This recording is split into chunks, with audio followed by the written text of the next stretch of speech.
Bom, boa noite a todos. Estamos começando mais uma live da FENED. Primeiramente, eu gostaria de agradecer a todos os participantes que vão compor essa mesa, agradecer quem está aqui acompanhando a nossa live ao vivo e também falar um pouquinho desse espaço, né?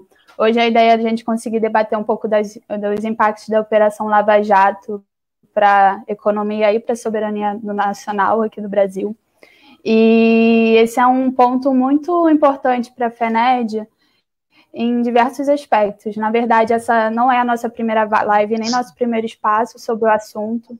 Desde que a nossa gestão atual tomou posse, nós temos em diversos momentos trabalhados sobre os impactos da Lava Jato para o Brasil, o brasileiro e para o Brasil como um todo, entendendo que esse é um tema muito pertinente para o estudante de direito.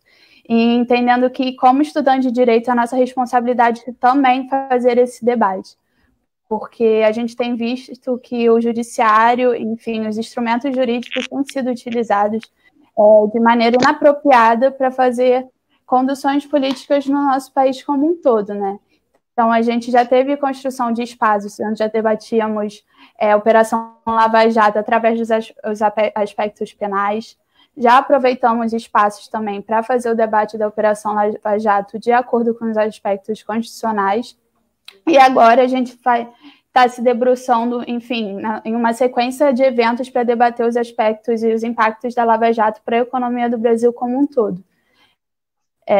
Ponderando muito fortemente que isso é um debate que deve ser traçado pelo movimento estudantil, que isso é um debate que deve ser entendido pelos estudantes como um todo, de nossa propriedade, e que isso é um debate que é muito caro para todos nós, né? Que é uma responsabilidade muito grande, nós como estudantes de direito, enfim, como estudantes de qualquer curso, nos debruçarmos sobre esses tipos de debate, porque são debates que envolvem desde soberania nacional até segurança energética, são debates que envolvem desde financiamento da universidade pública, né, de investimentos públicos na universidade pública até o desemprego.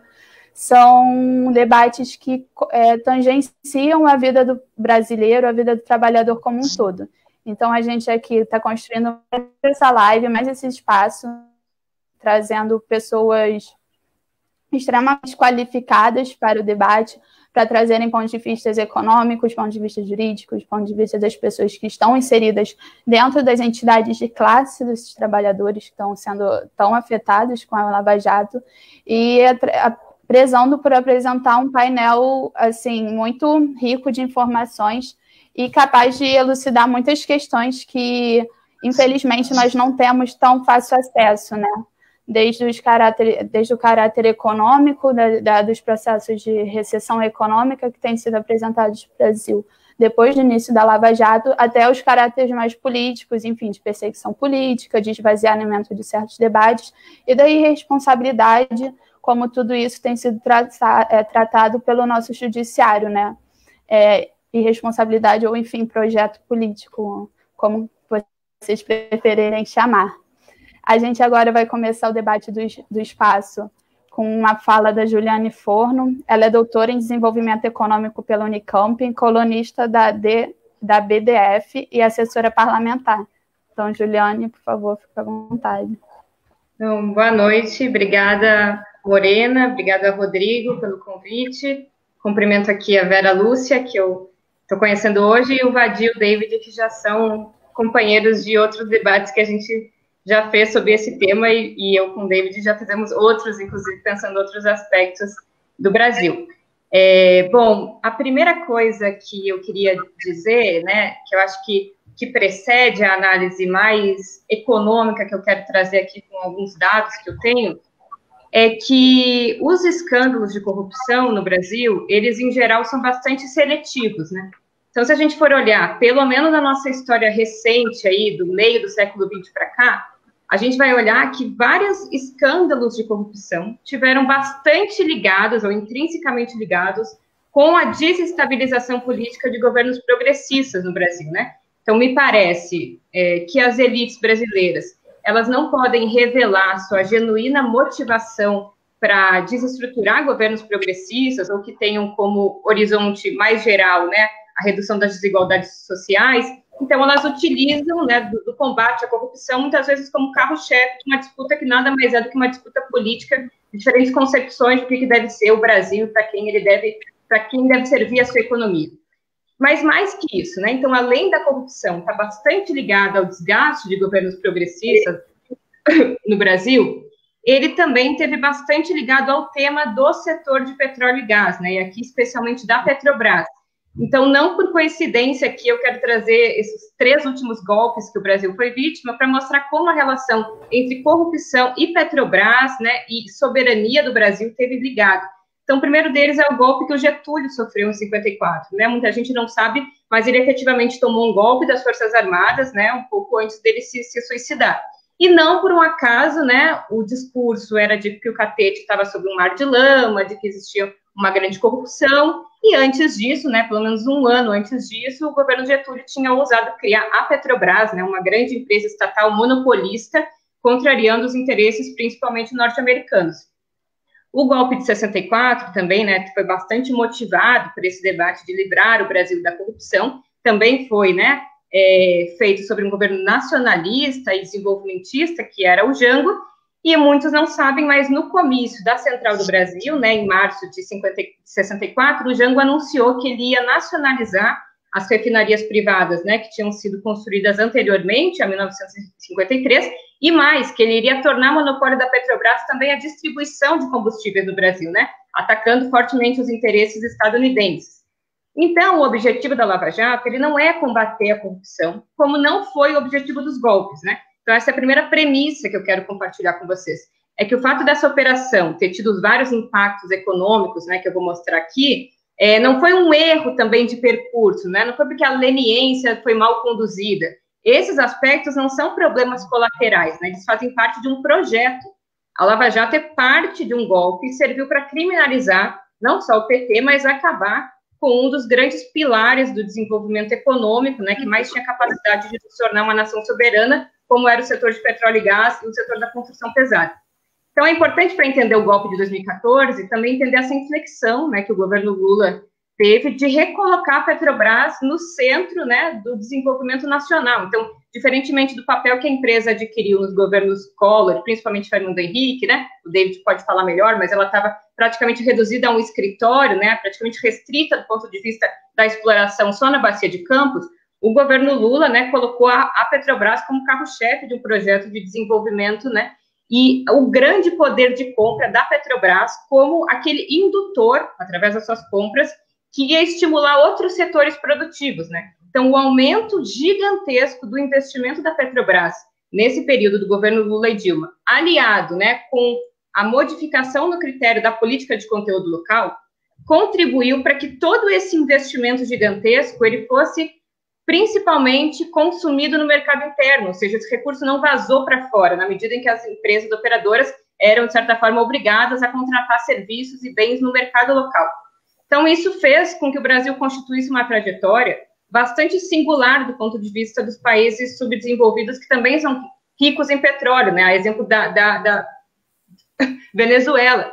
Então, aqui a ideia não era internalizar só a renda fiscal do petróleo, né? Não era produzir petróleo para exportar, mas era fazer o petróleo ser um meio, né? Então, através da atividade petrolífera, você desenvolver um amplo setor, uma ampla cadeia produtiva, né, capaz de alçar aí o Brasil a mudanças estruturais. E aí, em 2014, então, é sob este cenário de uma empresa, né, aumentando seu volume de investimento, de um setor interno da cadeia de petróleo e gás bastante estimulado, tendo uma participação efetiva no desenvolvimento brasileiro, é sob este cenário que a Lava Jato vai apontar o seu canhão, né? E ela se utiliza de uma série de outros acontecimentos que vão dando sustentação para o discurso prioritário de que a corrupção teria quebrado a Petrobras, e isso justificaria, né, a paralisia da sua atividade produtiva e o seu desinvestimento.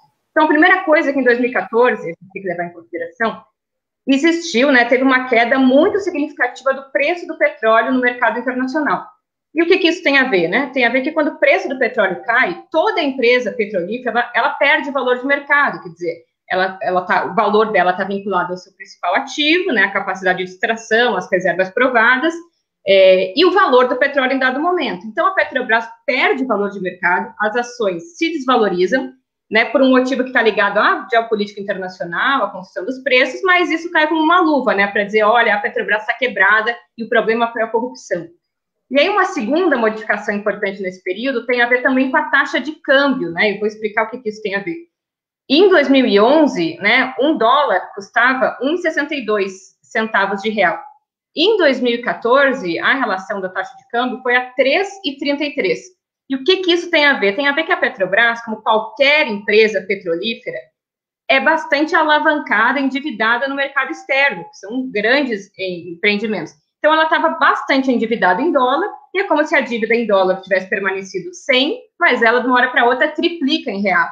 E isso serviu, mais uma vez, para desgastar a imagem de que ela estava muito endividada, e isso ensejava a necessidade de redução do seu investimento. E aqui eu quero deixar claro que não existe nenhum problema de endividamento de uma empresa como é a Petrobras.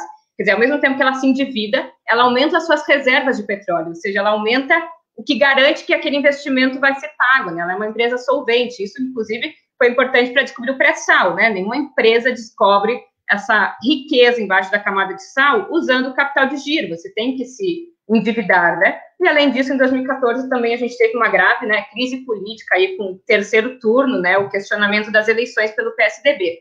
Então, a Lava Jato, ela tinha esse objetivo, né, de desestruturar os governos progressistas, mas, sobretudo, de atacar um dos principais setores nacionais, né, liderado por uma grande empresa estatal, que lida com o principal ativo energético da geopolítica hoje, que é o petróleo, né, que já ensejou guerras mundiais, inclusive golpes de Estado, como na Argentina, no Irã e várias outras experiências.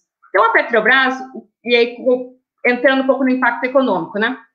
Para se resguardar da imagem que ela era uma empresa corrupta, ela lançou uma lista de 29 empresas que passaram a ser impedidas de participar de licitações.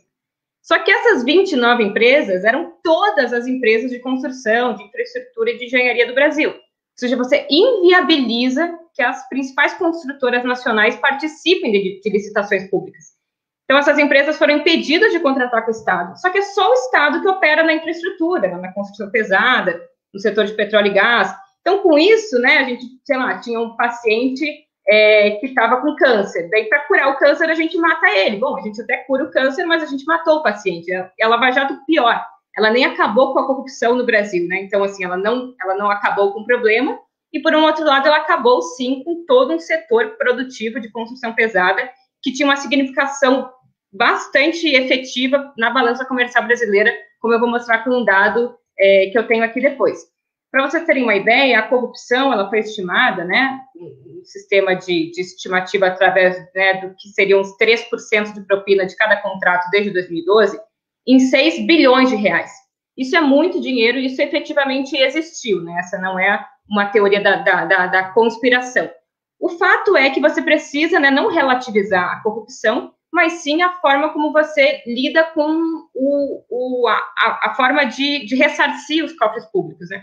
Então, a Petrobras, no mesmo ano que ela indicou que teria tido um prejuízo de 6 bilhões por conta de desvio, contratos corruptos, ela também apresentou um lucro operacional de 80 bi. Ou seja, a corrupção, embora seja um problema muito grande, ela é 7% do que foi o lucro operacional da Petrobras em 2014. Ou seja, isso justifica a investigação, justifica a condenação, mas não justifica acabar com uma empresa desse tamanho, né? Ela não quebrou, e ela não quebrou por causa da corrupção, como querem nos fazer crer.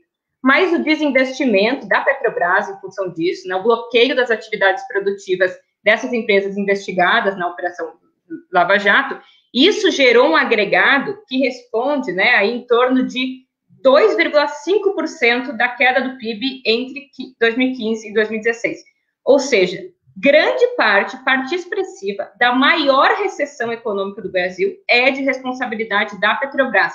Então, tem um dado aí de uma estimativa que leva em consideração o desinvestimento dessas empresas, que aponta que essa operação e a paralisia, a maneira como ela foi conduzida, nos custou 146 bilhões de reais a título, né, de paralisia da atividade econômica. Ou seja, isso é 3 vezes o montante, né, de corrupção que a Lava Jato investigou. Então, é um impacto de uma proporção gigantesca, né? E a Lava Jato também é diretamente responsável por reduzir em torno aí de 5% da formação bruta de capital fixo no Brasil, né? Um dos principais indicadores do crescimento econômico sustentável, né? a formação bruta de capital fixo é aquele tipo, é todo o investimento que serve para ampliar a capacidade produtiva, né? Então, isso, no fim das contas, limita o nosso próprio desenvolvimento no futuro. E aí eu queria mostrar aqui uns dados para ir encerrando. Ah, falta 5 minutos, então só vou mostrar esses dados e já vou encerrar. Rodrigo, você coloca na tela para mim? Bom, vocês estão enxergando bem ou preciso aumentar? Vou colocar aqui. Ah, eu não consigo, porque senão eu não enxergo. Eu pareço uma velha, eu sempre fico... Rodrigo, volta para cima. Aqui. Bom, esse dado que eu tenho é das empresas. Eu peguei o catálogo de empresas fornecedoras da Petrobras e separei por empresas do mesmo setor que não são fornecedoras da Petrobras. E aqui mostra a variação no nível de emprego. Isso não é dado de emprego absoluto, mas é quanto essas empresas fornecedoras da Petrobras geraram proporcionalmente mais de emprego em relação a um ano para outro. Então, essas empresas, né, pelo menos até 2008, elas tinham uma variação, né, em geração de emprego em relação ao ano anterior, bastante significativa, né? E tem esse outro dado que eu acho que é mais conhecido, que tem a ver com o total de emprego gerado na indústria naval no Brasil, né? Uma indústria que já foi a maior indústria, uma das maiores indústrias do mundo nos anos 80 e estava completamente esfacelada, né? Reduzida a menos de 4 mil pessoas e que tem um salto significativo em função das compras da Petrobras, ou seja, isso que motiva, né, o investimento que gera um agregado de emprego tão significativo. E aqui você, né, acho que fica mais claro por que o golpe, né, e essa operação, ela aponta os seus canhões para esse setor, porque mostra que entre as empresas fornecedoras da Petrobras, a partir de 2007, mas sobretudo a partir de 2008, grande parte ou parte prioritária, majoritária do investimento da Petrobras estava sendo em compras de empresas não multinacionais, ou seja, de empresas nacionais. E esse dado mostra que essas empresas fornecedoras da Petrobras estavam, inclusive, se tornando empresas exportadoras, ultrapassando a média do Brasil, ou seja, empresas que não só abasteciam o mercado interno, mas, sobretudo, que exportavam. Aqui a gente está falando de exportar bens de alto valor agregado, de engenharia pesada. E esse dado indica um pouco, né, o que foi a perda de saldo líquido de emprego nesses setores fornecedores da Petrobras entre 2014 e 2016. Ou seja, a variação nesses 3 anos é de menos 31%, né? E aqui, embora tenha existido uma crise econômica, pelo menos até o ano de 2014, a gente tinha, né, uma situação de pleno emprego no Brasil. Ou seja, enquanto o Brasil perdeu 7% de vagas de emprego, o setor de fornecedoras da Petrobras perdeu 31%, né, uma média de crescimento de menos 12%. E a Petrobras também, né, embora tenha sido vítima de um processo de corrupção, ela também adota um receituário de redução do seu investimento a partir do mito, né, de que muitos investimentos geram necessariamente mais corrupção. Então, ela perde aí de trabalhadores próprios em torno de 20 mil pessoas nos seus programas de demissão voluntária e de terceirizados, né, que recebem menores salários, ou seja, que impacta na desigualdade, menos 240 mil pessoas, né. Esse aqui é um dado de uma fotografia, né, de quantos trabalhadores, quantos funcionários tinham aquelas 29 empreiteiras que foram investigadas pela Operação Lava Jato e impedidas de contratar com o Estado. Então, elas tinham em torno de 1 milhão de trabalhadores em dezembro de 2013 e passa a menos da metade em dezembro de 2016, né, mostrando o impacto significativo que isso tem no emprego. E aí, para ir finalizando, vou pular esses dois aqui. Eu acho que esse dado é interessante, ele saiu no jornal Valor Econômico na semana passada, e ele mostra que o Brasil, né, se tivesse seguido a mesma trajetória de crescimento econômico do ano de 2013, ou seja, se não tivesse tido Lava Jato, e depois golpe, depois ajuste fiscal e neoliberalismo, a gente teria uma formação bruta de capital fixo, ou seja, esse montante de investimento que a Petrobras é diretamente responsável, em torno de 50% e 60% a mais, ou seja, a gente está mais pobre hoje, né, e esse aqui foi um setor fortemente afetado em relação à perda do que era o PIB potencial, do que é o PIB real, e o terceiro setor que mais perdeu em relação ao que era potencial foi o setor exatamente de construção.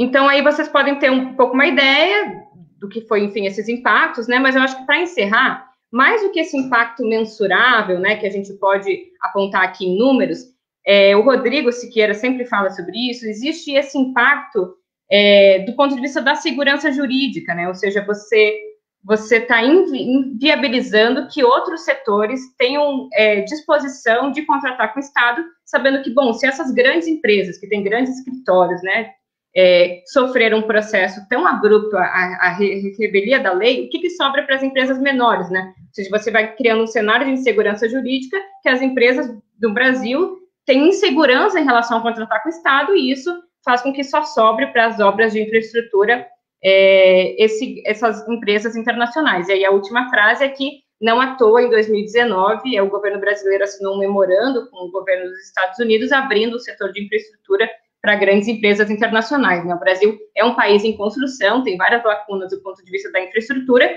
e agora parece que o golpe, né, ele cumpre o seu desígnio, que é abrir esse mercado gigantesco para que possa ser explorado por empresas estadunidenses, né? Os Estados Unidos, para fazer isso no Iraque, por exemplo, teve que lançar mão de uma grande guerra, né? A gente aqui abriu um mercado praticamente numa situação de rendição de guerra, sem que tivesse sido necessário trazer qualquer tropa para cá, ou seja, um processo de desestruturação econômica de importância significativa que atenta sobremaneira para a soberania, e se a gente quer ser um país soberano e dono de uma indústria capaz de manter e elevar o nosso crescimento econômico. Obrigada, Juliana. É fundamental a gente conseguir apreciar esses pontos que você trouxe dentro desse debate, porque o debate sobre a soberania, ele está muito, e o debate sobre soberania no Brasil, agora, nesse tempo moderno, é muito associado à Petrobras. A Petrobras é a nossa maior estatal, é uma empresa que tem uma capacidade de demonstrar nossa capacidade de desenvolvimento tecnológico, nossa capacidade de produção, nossa capacidade de exploração, enfim, como a gente falava, do posto ao posto, né? Então, trazia uma integridade para o Brasil, trazia uma imagem de respeito muito grande para o Brasil, a gente ter uma empresa capaz de produzir como a Petrobras produzia. Enfim, não só para o exterior, mas até mesmo na política interna, até mesmo quando a gente pensa nos processos de contratação e de exploração de matrizes energéticas no Brasil, a Petrobras sempre é pautada, a Petrobras sempre foi pautada. Então, é um debate que precisa ser feito, é importante a gente trazer esses aspectos e conseguir entender eles como aspectos fundamentais da nossa vida, né? Dentro da economia, dentro do que a gente passa no nosso dia a dia, porque esses processos de recessão, eles atingem fundamentalmente a classe trabalhadora em seu dia a dia, nas suas vivências, na forma como eles, enfim, no seu poder de compra, e é muito importante a gente trazer esses pontos. Agora eu vou passar a palavra para a Vera Lúcia.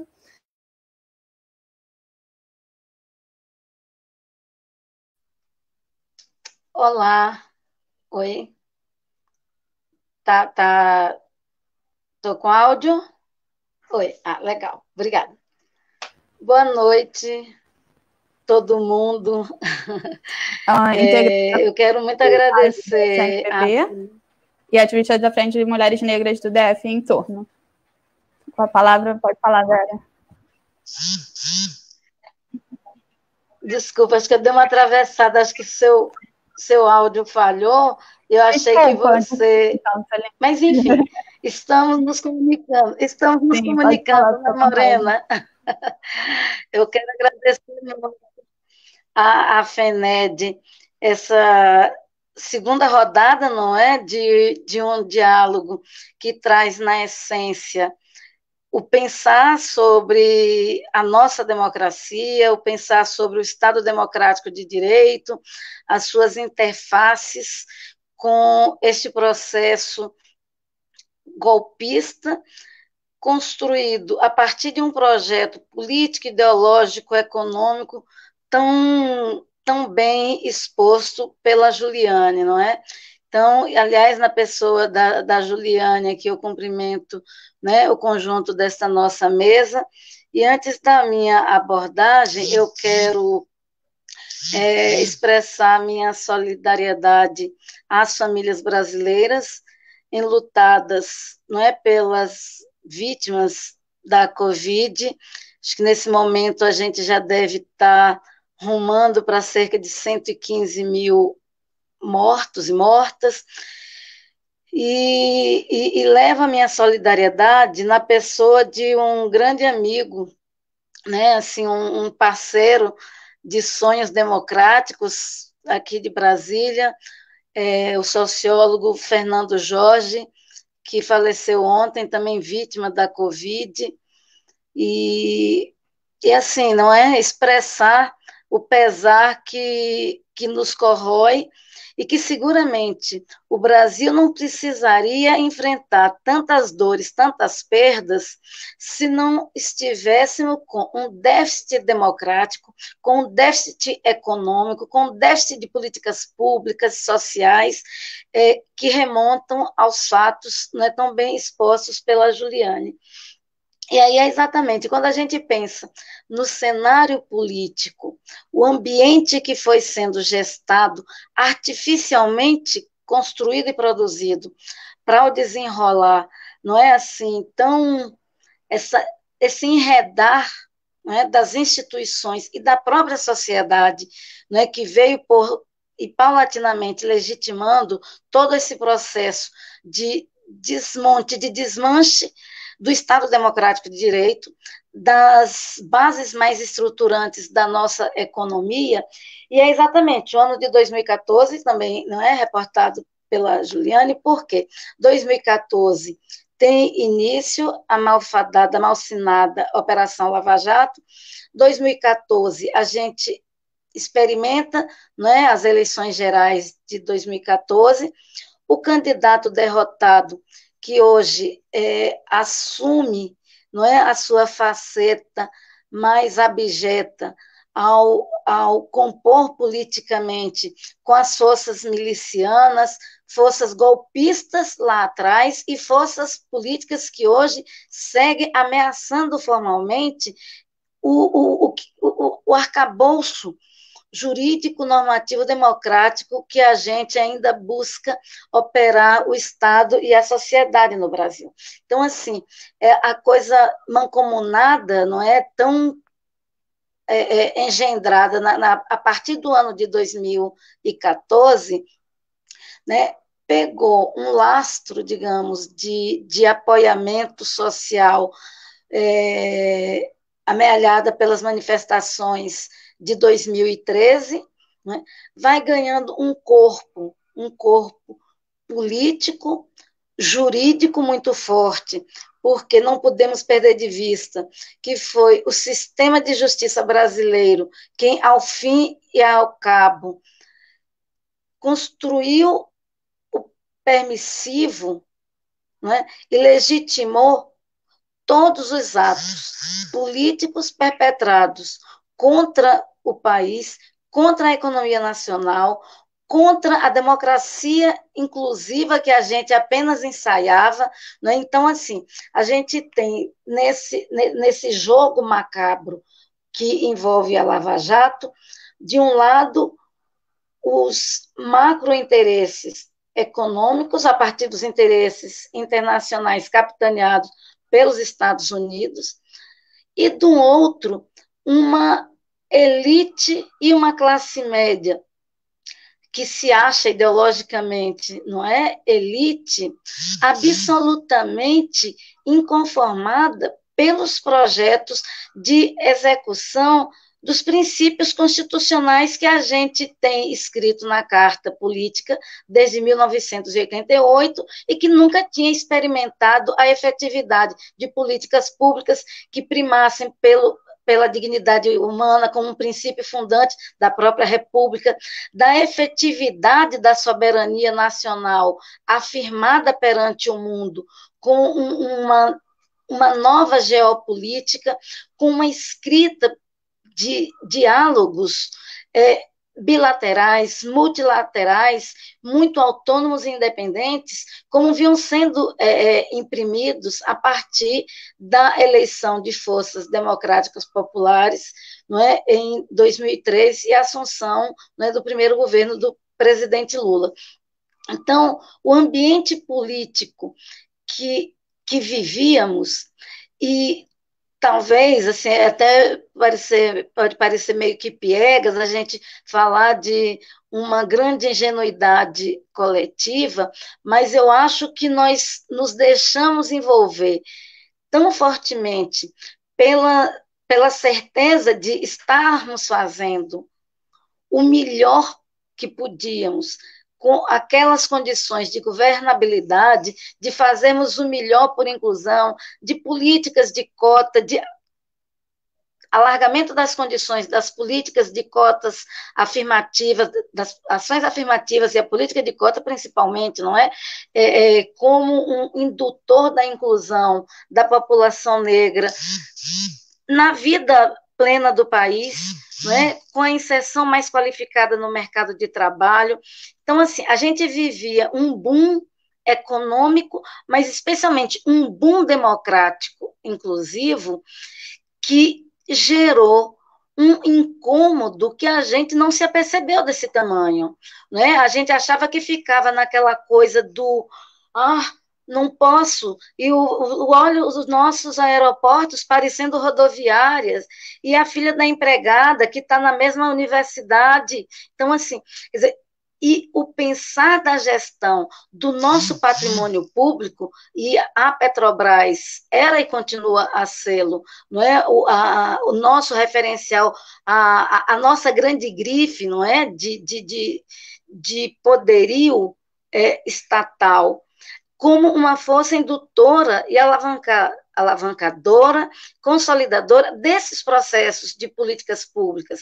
O pré-sal tinha uma definição soberana do nosso Congresso, a partir da iniciativa política do próprio Poder Executivo, de que os recursos do pré-sal deveriam ser revertidos para o quê? A educação. Então, assim, a gente tinha um ambiente político institucional que nos levava assim, a pensar, enfim, estamos rumando para a plenitude da efetividade, né, dos princípios, das nossas garantias individuais, das nossas garantias constitucionais no campo social, no campo das relações de trabalho, no combate ao trabalho escravo. Então, assim, quando a gente começa com aquelas manifestações já muito estimuladas, não é, no curso da Lava Jato, e as manifestações que desembocaram no golpe da presidenta Dilma em 2016, eu moro aqui em Brasília, então as primeiras idas para os atos de resistência democrática popular na Esplanada, eu comentava com amigos, amigas, eu falava, gente, eu não consigo acreditar que eu estou tendo que voltar para a manifestação de rua em defesa da democracia, porque isso tudo eu já tinha experimentado para derrubar a ditadura militar, não é, para lutar pelas eleições diretas, anistia política, a chamada constituinte, não fizemos maioria parlamentar, mas mantivemos o clima de mobilização social, organizativa da sociedade, que nos garantiu uma carta realmente democrática. Então, assim, para a minha geração, a solidez deste processo era uma coisa inquestionável, era indubitável. Então, assim, você poderia ter altercações de momento de melhor ou pior desempenho econômico, mas nunca um processo de retrocesso efetivamente democrático, que é o que a gente hoje experimenta, não é? Então, hoje a gente tem que brigar para que o Estado não promova dossiês contra cidadãos, cidadãs, contra trabalhadores, servidores públicos que defendem a democracia. Quer dizer, a gente hoje tem que brigar para assegurar que o presidente da República e suas tropas milicianas não invadam o Congresso Nacional e o Supremo Tribunal Federal. Então, são cenários impensados, eu acho que para todos, todas nós, né? Então, no crescendo dessa gestação golpista e demolidora do Estado nas suas estruturas macroeconômicas e na sua estrutura democrática, quer dizer, com a derrocada, com a deposição da presidenta Dilma, o que faz? Vem logo a aprovação, né, da PEC 95, não é, que bem cunhada, não é, a PEC da morte, o que deveria ser o papel do Estado na promoção dos investimentos públicos, garantidores do mínimo da dignidade coletiva, social, né? Fica como teto de gastos. Aí esse domínio absoluto das forças políticas, não é, defensoras de uma política ultraliberal, quer dizer, o domínio absoluto do mercado financeiro conduzindo as forças políticas para, não é, tocar seus interesses que não promovem desenvolvimento, que não abre, que não gera emprego, e, enquanto isso, a Lava Jato simplesmente defenestrando as forças políticas, o ideário político e ideológico a partir, né, da perseguição mais ostensiva ao Partido dos Trabalhadores na pessoa do seu maior líder, não é? O presidente Lula. Então, aí o que a gente tem como cenário?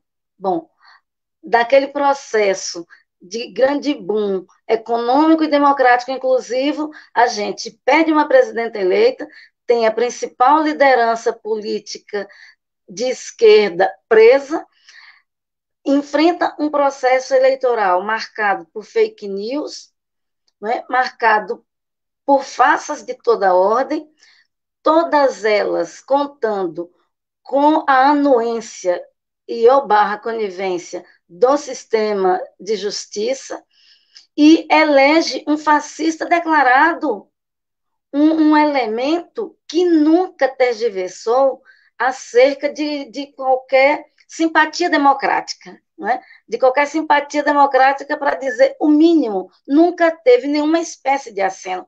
Então, um beneficiário da ordem democrática social do país, que jamais apreciou o regime democrático, não é? Muito pelo contrário, discursa ostensivamente em defesa das ditaduras, da tortura como método de funcionamento regular do Estado, não é? Porque é a tortura como método de funcionamento regular do Estado, e aí a gente se vê hoje nessa condição de um país economicamente corroído, desmantelado, né? Não é, no seu grande equipamento produtivo, que eram exatamente as grandes empresas do setor da infraestrutura, com a nossa principal estatal, que é a Petrobras,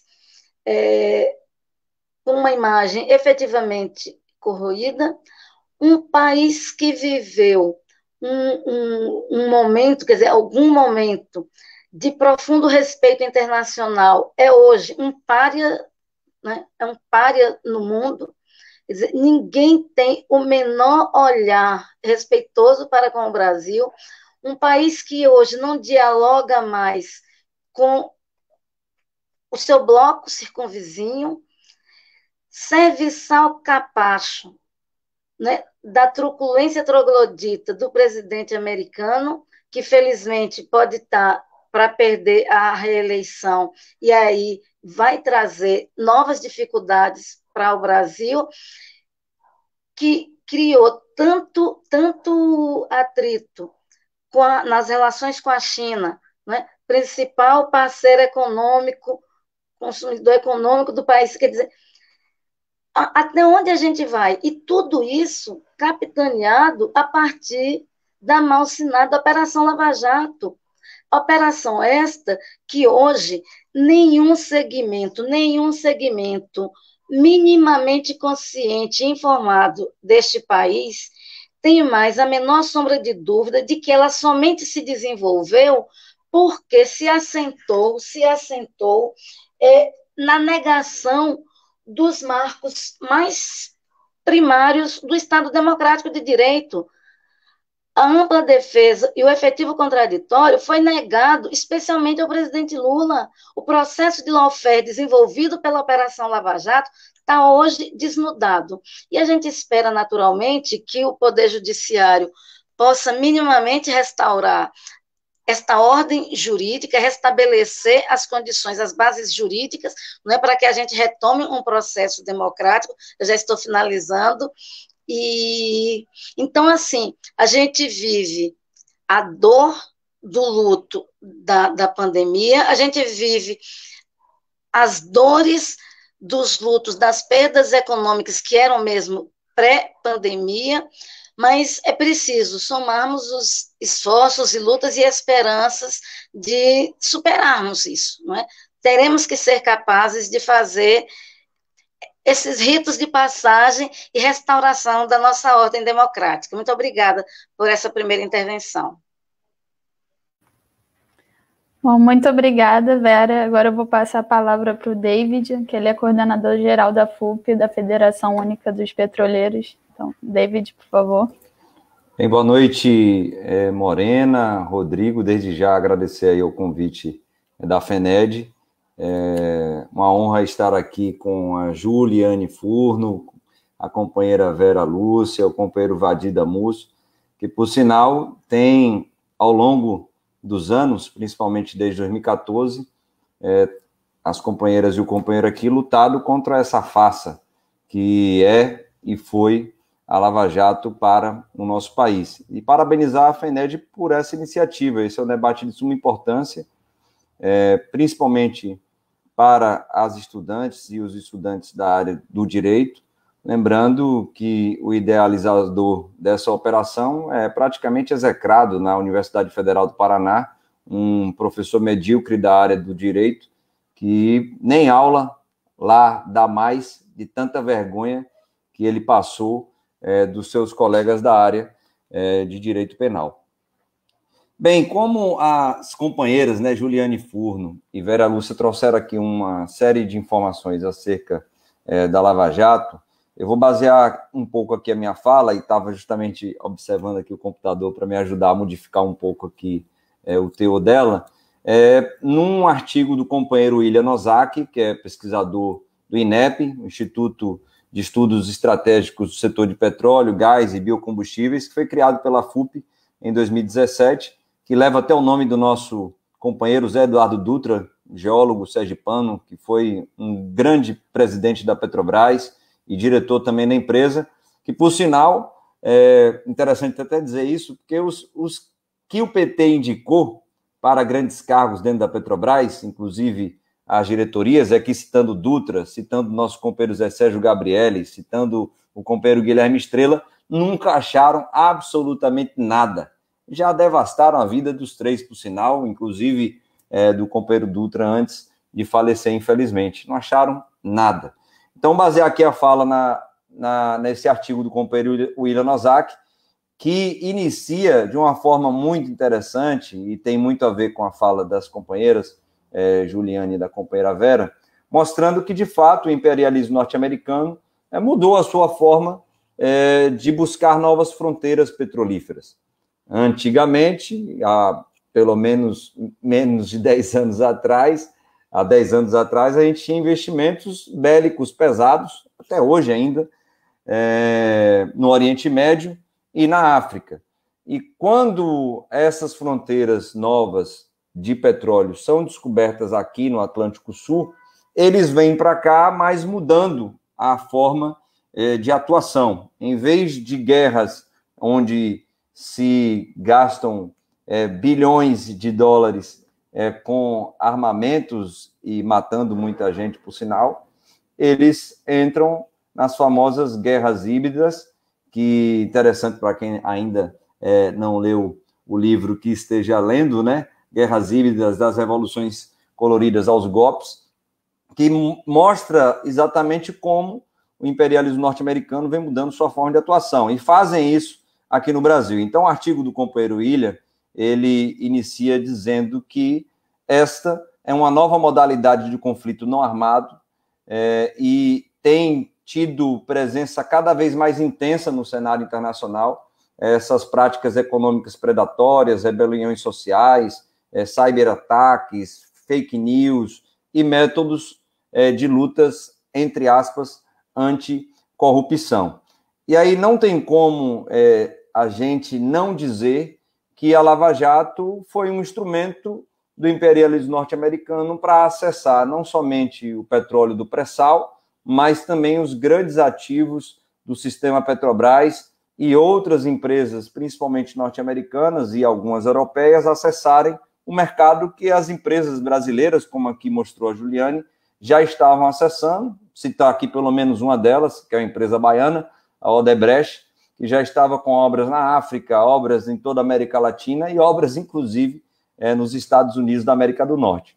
Então, a Lava Jato, na verdade, ela é marcada por uma série de episódios de espionagem, lobby, negociatas, que caracterizavam um movimento, principalmente das grandes petrolíferas estrangeiras, em reduzir a participação da Petrobras no pré-sal brasileiro e acessar os ativos que a Petrobras criou, construiu ao longo dos seus anos. Citar pelo menos um deles, o grande gasoduto que a Petrobras construiu nos governos do PT, por sinal, ligando todo o sistema de gás do Brasil, de norte a sul, com a NTS, a nova transportadora de gás do Sudeste, a NTN, nova transportadora de gás do Nordeste, que formavam a TAG, que foi vendida, infelizmente, a preço de banana, e hoje a Petrobras ela paga para usar os gasodutos que ela própria criou, construiu, com recursos desses lucros vultuosos, investimentos vultuosos que a Petrobras fez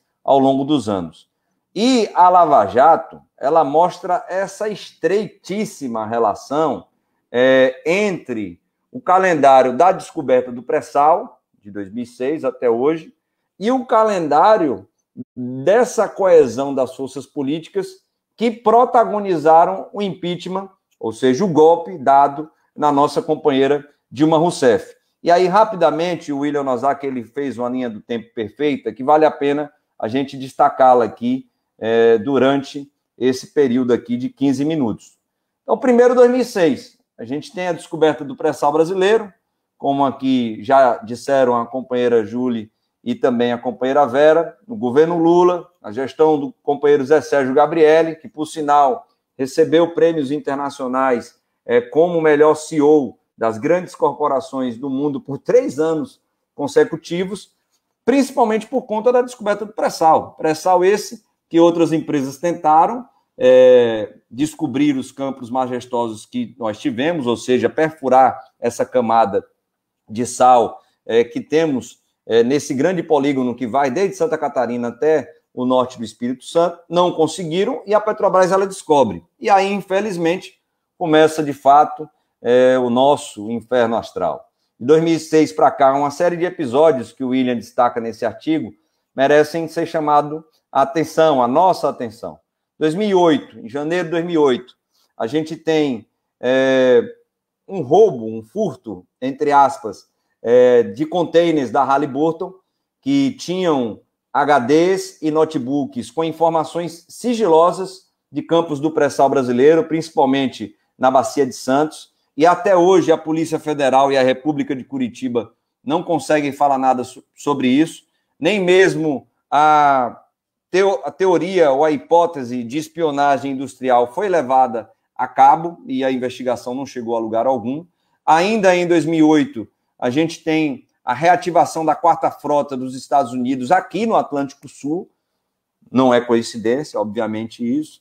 Em 2009, em outubro desse ano, nós temos uma conferência no Rio de Janeiro sobre lavagem de direito, que reuniu integrantes conhecidíssimos nossos aqui, o companheiro Vadir, por sinal, sempre falou muito sobre isso e com muita propriedade também, integrantes da Polícia Federal, do Ministério Público Federal, principalmente da República de Curitiba, do Judiciário Brasileiro, e aqui só um destaquezinho, que temos 2 pessoas aqui da área do direito, lembrando que grandes nomes do Poder Judiciário brasileiro encheram as burras de dinheiro com a história do tal compliance. Tudo a partir da Lava Jato. Foram milhões de reais que a Petrobras gastou para escritórios norte-americanos e para alguns membros do Poder Judiciário também, só para lembrar. E autoridades também no governo norte-americano, como, por exemplo, uma embaixadora norte-americana que era especialista em crises políticas que envolviam principalmente ações junto a movimentos sociais. E, obviamente, o lacaio do imperialismo norte-americano, o juiz Sérgio Moro, que também estava ali presente. Em 2010, a gente tem as eleições da Dilma contra o José Serra, e naquele ano, para quem não está acreditando no que a gente está falando, basta pesquisar no Google sobre o caso fatídico do Serra, numa conversa que vazou, e os Wikileaks jogaram na rede internacional mundial de computadores, e nesse diálogo ele deixa explícito que, se ganhasse a eleição, que iria mudar o regime que foi criado, o regime que estaria, na verdade, sendo criado, que era o regime de partilha, para manter um regime de concessão, abrindo de vez o pré-sal brasileiro para petrolíferas internacionais. Foi um diálogo dele com a executiva da Chevron, que está divulgado, e cada um que está nos acompanhando pode pesquisar e verificar o que estamos falando. Não foi coincidência, o próprio Zé Serra, anos depois, com um golpe de Estado, assumiu o Ministério das Relações Exteriores e ajudar num processo já de desmantelamento do novo marco regulatório do pré-sal que nós constituímos, e vamos chegar lá falando um pouco sobre isso já já. Em 2011 e 2012, nós temos a sanha dos grandes países produtores de petróleo, principalmente dos Estados Unidos, mas aqui citando também a China, a França, a Noruega. Esse movimento que aqui falamos no início, ele ocorre também nesses grandes países produtores. Eles enxergam a nova fronteira petrolífera no Atlântico Sul e vêm para cá.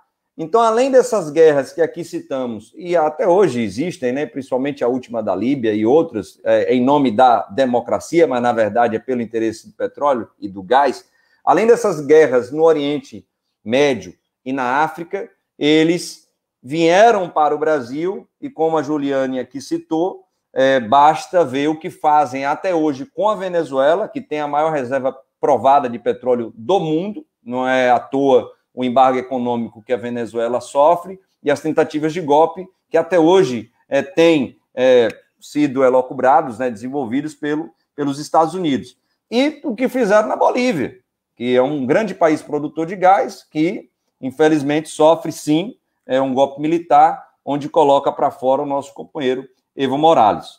2013, a gente tem, e a companheira Vera até cita aqui essas manifestações sociais da jornada de junho, que antes delas chegarem, iniciando, obviamente, com a causa nobre, mas que foram captadas não somente pela direita, mas por essa estrutura, né, das guerras híbridas que aqui estamos falando.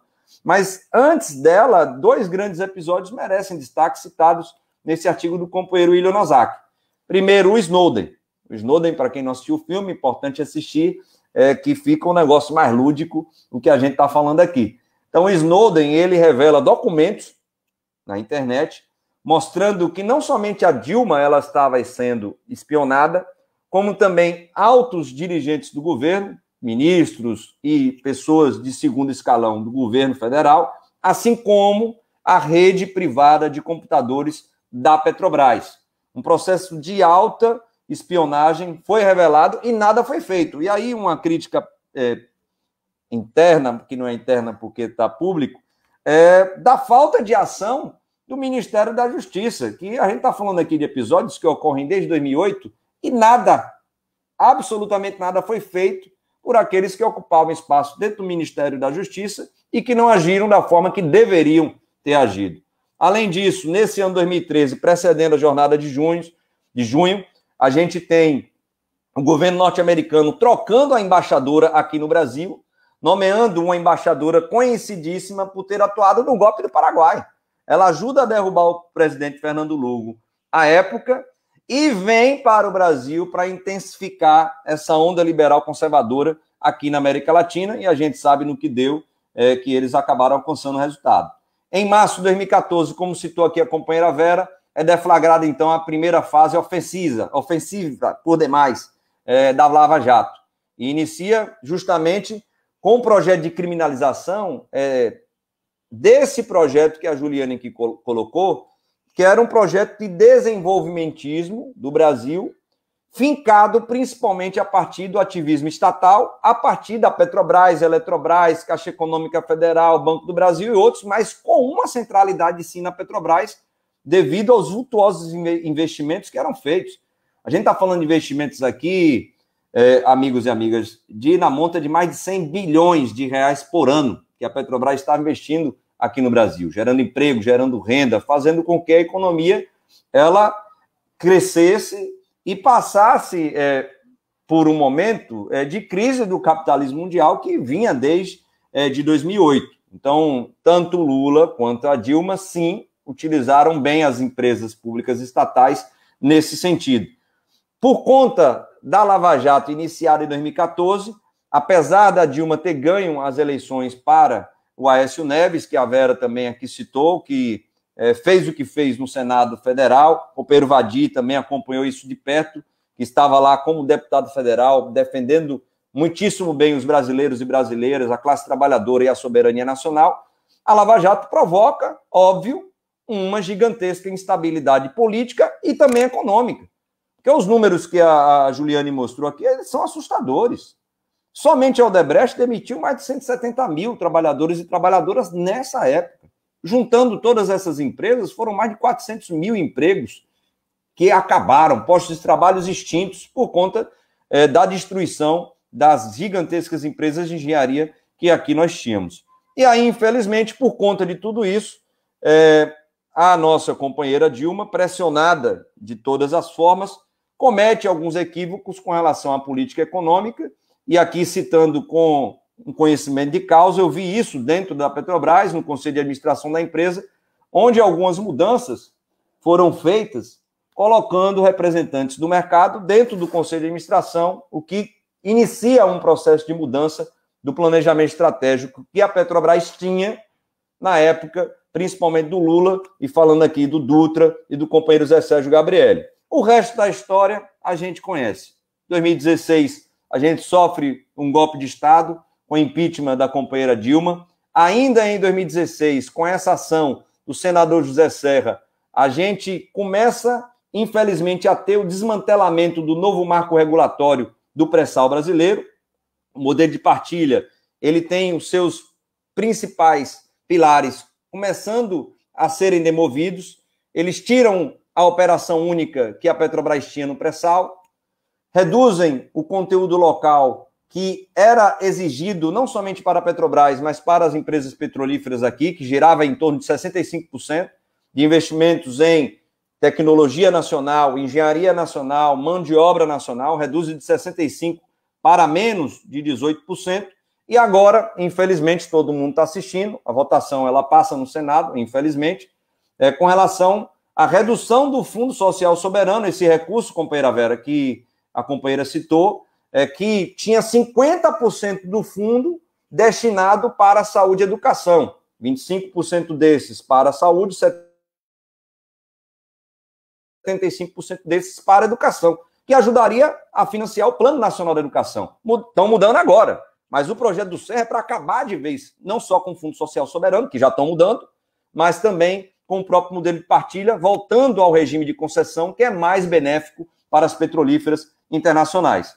Para a consolidação desse golpe, a gente tem a eleição do amigo de milicianos, de terraplanistas, de fundamentas religiosos, um fantoche do capital internacional e do neoliberalismo, infelizmente com apoio das Forças Armadas brasileiras, que amplia ainda mais esse processo de desmonte e de privatização. E para concluir aqui, Morena e Rodrigo, nós temos aqui um quadro, só vou colocar isso e encerrar aqui a fala.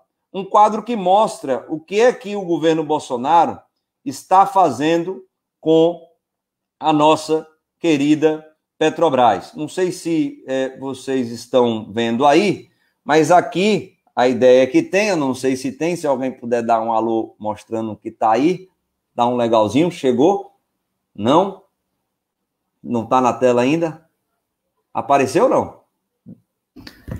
Tá sim, David, mas você pode botar na do PowerPoint, que ela está multiplicando a da live.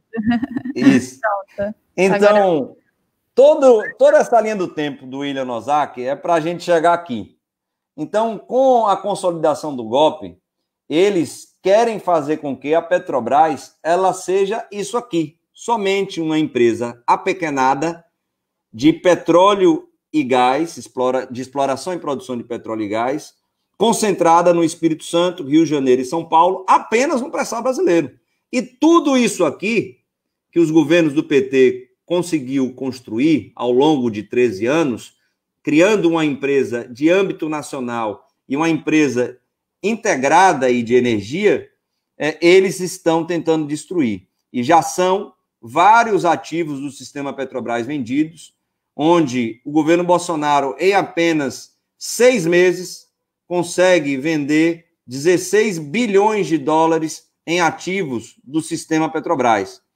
Isso é a prova cabal do que eles quiseram fazer com a Lava Jato, que era dar acesso às petrolíferas internacionais ao pré-sal brasileiro e dar acesso ao capital internacional, aos ativos que a Petrobras construiu ao longo dos anos.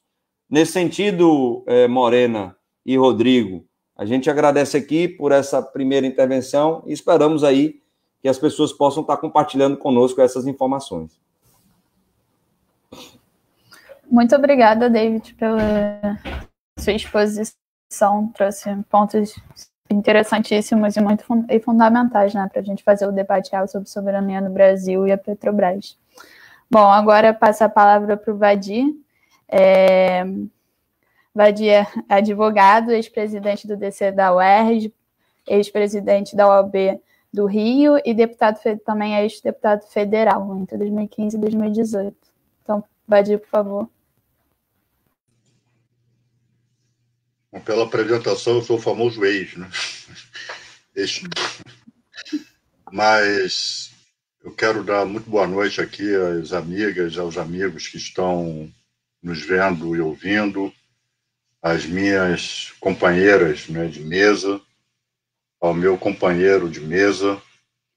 E eu acho muito importante mesmo, que eu sei que não é o primeiro, nem vai ser o último, que essa atividade, tendo a Lava Jato como tema, esteja sendo realizada por uma entidade estudante de direito.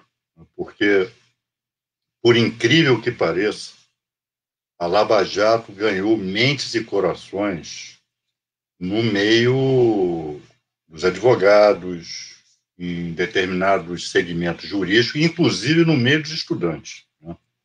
Pelo menos quando ela estava em seu auge. Então, a partir do momento em que se resolve, né, digamos, desconstruir, né, ou seja, analisar, né, o que é esse legado, que, do meu ponto de vista, é um legado maldito, da Lava Jato para o direito e para o Brasil, não deixa de ser um ato de coragem, é um ato necessário, né, e mostra que há estudantes, né, particularmente estudantes de direito, que estão atentos a esse quadro, né, e percebem que é necessária uma contraofensiva no sentido de repor as coisas, pelo menos no seu estado anterior, pelo menos, né? E é claro que também no estado anterior, eu não tenho qualquer ilusão com o direito burguês, eu não tenho qualquer ilusão, né, com subjetividade jurídica, né?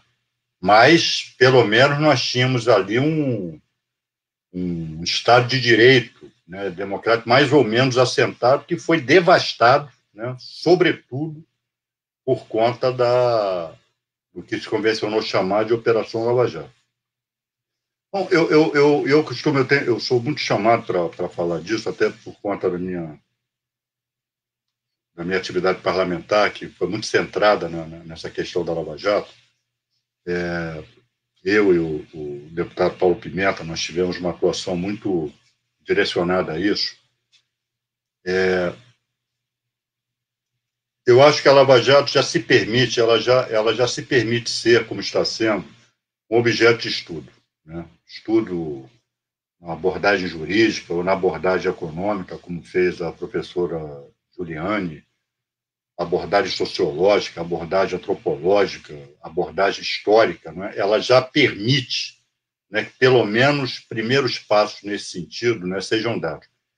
Eu costumo, né, ainda que superficialmente, identificar algumas chaves, né, para uma tentativa de melhor entendimento da Lava Jato.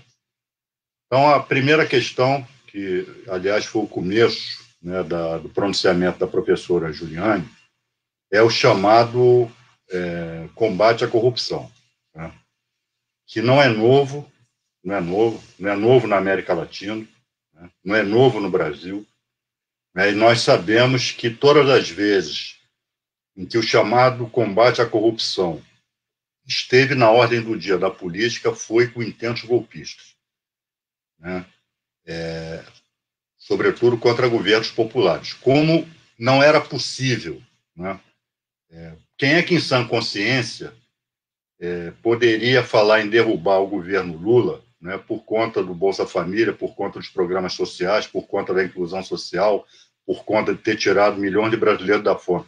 Olha, nós temos que acabar com esse governo porque ele está promovendo o bem-estar social para o povo brasileiro. Não dá para ser assim, né? Então, tinha que encontrar uma forma, né?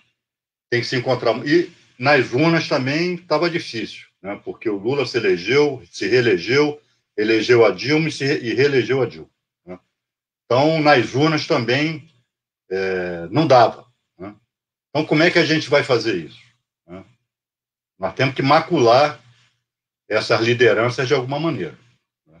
E sempre a chave é taxá-los de corruptos, dizer, são traidores do povo. Olha, eles primeiro começam assim, com esse programa social, e depois metem a mão no bolso, metem o dinheiro do povo no bolso e traem, viram as costas para o povo e traem o povo. Essa é a construção de todos esses intentos golpistas que, ao longo da história da América Latina, e particularmente aqui no Brasil, foram, e alguns deles, muito bem sucedidos, né? Muito bem sucedidos. E a Lava Jato, ela é um aperfeiçoamento disso tudo. A Lava Jato, ela sucede, né, o chamado, em termos do processo penal, né, o chamado mensalão, né? No mensalão, a gente já começa a assistir, já começa a ver, né, alguns elementos ali que seriam aperfeiçoados, cristalizados e exacerbados, né, pela Lava Jato, né, a partir, eu falei aqui, exacerbação, a partir do ministro exacerbado Joaquim Barbosa, né, que era um homem exacerbado, né, do ponto de vista do direito penal, né, medíocre, né, mas que foi entronizado, né, como um homem, naquele momento, o herói, né, tinha todo o physique do role para isso, né, negro, né, veio das classes populares, colocado lá pelo nosso governo, pelo presidente Lula, né? Então, um homem insuspeito para defender a causa do chamado combate à corrupção.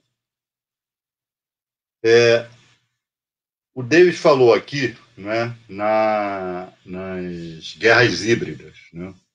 Uma guerra híbrida que tem sido, né, utilizada, né, pelos Estados Unidos para ganhar espaços geopolíticos que já não se permitem ganhar pela guerra direta, os Estados Unidos intervindo diretamente, militarmente, em regiões, né?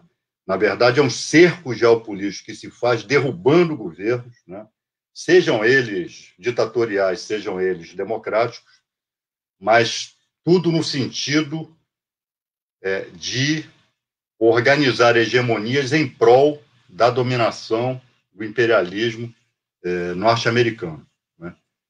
E aqui no Brasil, e não só no Brasil, né, em diversas partes do mundo, um dos instrumentos, um instrumento fundamental da guerra híbrida é o lawfare, né, do qual a Lava Jato é o exemplo. O que é lawfare?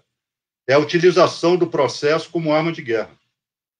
Então, ao invés, né, da invasão direta, ao invés do golpe militar direto, ao invés dos tanques nas ruas, ao invés das baionetas caladas apontadas, né, para o povo, vamos utilizar o direito para isso, porque dá uma aparência, né, de legalidade, dá uma aparência de impessoalidade, dá uma aparência, né, de isenção, né? Jovens concurseiros, né, ou concursados, né, que resolvem tomar a si a tarefa de limpar o país desse mal erigido a mal absoluto, né, que é a corrupção. E essa ideia do mal absoluto já foi utilizada também pela ditadura militar, né, para matar, para sequestrar e para torturar e para fazer desaparecer quando elegeu, né, a chamada subversão, o chamado terrorismo, como um mal absoluto a ser combatido, a ser debelado. E para combater o mal absoluto, vale tudo. Então, a Lava Jato, ela expressou essa ideia. Eu não sei se vocês lembram, no julgamento lá no Tribunal Regional Federal da 4ª Região, o julgamento, quando alguns advogados lá do Rio Grande do Sul fizeram uma representação na corregedoria daquele tribunal contra o Sérgio Moro, por conta daquelas gravações envolvendo, inclusive, o presidente Lula e a presidenta Dilma, por não sei quantos votos a 1, o tribunal entendeu o seguinte: a Operação Lava Jato, ela não pode ser analisada, ela não pode ser... não se pode tratar a Lava Jato como algo ordinário, como algo pelas regras ordinárias do direito, porque ela é excepcional. Ou seja, um tribunal brasileiro, ou seja, se ele é um tribunal, ele foi criado pela Constituição, ele foi previsto na Constituição, declara o estado de exceção. Ou seja, a Lava Jato é um estado de exceção. Aquilo que eu dizia, eu e Pimenta dizíamos lá da tribuna da Câmara, o Tribunal Regional Federal, tempos depois, chancelou. Não, é um estado de exceção mesmo. É um estado de exceção. Não dá para tratar a corrupção pelos meios ordinários do direito. Então, esse é um entendimento chave para se essa é uma chave fundamental para se entender o papel da Lava Jato na desconstrução, na destruição da economia nacional, né? Para entender todo esse legado, todos esses efeitos que a Lava Jato produz até hoje. E outra simbologia que a Lava Jato trouxe, né, que era algo antigo na mente dos brasileiros, isso não é de agora, isso é de há muito tempo. Eu me lembro, não adianta só botar corrupto na cadeia, tem que botar os corruptores. E a Lava Jato criou essa simbologia, agora nós estamos colocando os poderosos na cadeia. E isso, inclusive, foi um canto da sereia até para forças de esquerda que, no começo, aplaudiam a Lava Jato. Eu me lembro, um braço virulento da Lava Jato do Rio de Janeiro, que é o juiz Marcelo Bretas, recebeu a solidariedade de ilustres parlamentares de esquerda aqui no Rio de Janeiro, ilustres, de famosos, que foram lá bater palmas e solidarizar com o senhor Marcelo Bretas, que é tão mais arbitrário que Sérgio Moro. Então, esse canto da sereia de que, naquele momento, a Lava Jato estava colocando poderosos na cadeia, também serviu, né, para que se entendesse que valia a pena combater a corrupção, ainda que, às vezes, se desviasse, ainda que se cometessem excessos. Só que a Lava Jato, ela não pode ser entendida como torturadora aqui no Brasil. Não era excesso, era política de Estado. A Lava Jato era o excesso, né?